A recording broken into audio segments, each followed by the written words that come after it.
ತಮಿಳ್ನಾಡಿಗೆ ಮಾಡ್ತಾ ಇದ್ದೀರಾ ಸ್ಟೇಡಿಯಂನ ಕರ್ನಾಟಕಕ್ಕೆ ಮಾಡ್ತಾ ಇದ್ದೀರಾ ಅನ್ನೋದು ಅರ್ಥ ಆಗ್ತಾ ಇಲ್ಲ. 20 ಲೀಟರ್ ಹಾಲ್ ಕರಿ ಹಸುನ ತಗೊಂಡೋಗಿ ಕಂಡೋರ್ ಮನೆ ಕೊಟ್ಟಿಗೆಲ್ ಕಟ್ತಂಗ ಆಯ್ತು ಈ ನಮ್ಮ ಸರ್ಕಾರ ಮಾಡ್ತಾ ಇರೋದು. ಅಲ್ಲ, ಇಂಟರ್ನ್ಯಾಷನಲ್ ಕ್ರಿಕೆಟ್ ಸ್ಟೇಡಿಯಂನ ತಗೊಂಡೋಗಿ ಆನೇಕಲ್ ತಾಲೂಕು ಇಂಡ್ಲವಾಡಿ ಅನ್ನೋ ಗ್ರಾಮ ಅದಿರೋದು ಬಂದು ತಮಿಳ್ನಾಡಿಗೆ ಬರೀ 4-5 ಕಿಲೋಮೀಟರ್ ಬಾರ್ಡ್ರು, ಅದೇ ಕರ್ನಾಟಕಕ್ಕೆ ಕೊನೆ ಹಳ್ಳಿ ಅಂತ ಹೇಳ್ಬೋದು.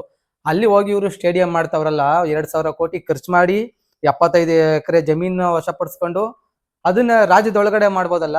ಮಂಡ್ಯದಲ್ಲಿ ಮಾಡ್ಬೋದು, ಚಾಮರಾಜನಗರದಲ್ಲಿ ಮಾಡ್ಬೋದು, ಹುಬ್ಬಳ್ಳಿಲಿ ಮಾಡ್ಬೋದು. ಊರೊಳಗಡೆ ಮಾಡದೆ ತಗೊಂಡೋಗಿ ನೀವು ತಮಿಳ್ನಾಡಿಗೆ ಮಾಡ್ತಾ ಇದ್ದೀರಾ ಸ್ಟೇಡಿಯಂನ ಕರ್ನಾಟಕಕ್ಕೆ ಮಾಡ್ತಾ ಇದ್ದೀರಾ ಅನ್ನೋದು ಅರ್ಥ ಆಗ್ತಾ ಇಲ್ಲ. ಇದನ್ನ ಕೇಳಕ್ಕೆ ಯಾವ ಸಂಘಟನೆಗಳು ಬರಲ್ಲ, ಯಾವ ಹೋರಾಟಗಾರರು ಬರಲ್ಲ.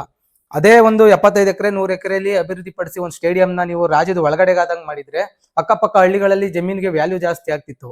ಅವಾಗ ಇಲ್ಲಿ ಪಂದ್ಯಗಳು ನಡಿಬೇಕಾದ್ರೆ ಅಕ್ಕಪಕ್ಕದವ್ರಿಗೆ ಕೆಲಸಗಳು ಸಿಕ್ತಿತ್ತು. ಇವಾಗ ತಗೊಂಡೋಗಿ ನೀವು ತಮಿಳ್ನಾಡಲ್ಲಿ ಸ್ಟೇಡಿಯಂ ಮಾಡ್ದಂಗೆ ಆಯ್ತಿದ್ದು.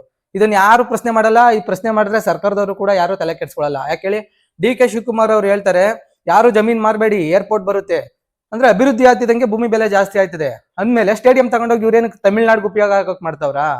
ತಲೆಯಲ್ಲಿ ಬುದ್ಧಿ ಆಯ್ತೋ ಇಲ್ಲ ನಾಯಿ ಲದ್ದಿ ಆಯ್ತೋ ಈ ಸರ್ಕಾರ ನಡೆಸೋರ್ಗೆ, ಭಗವಂತನ್ಗೆ ಗೊತ್ತು.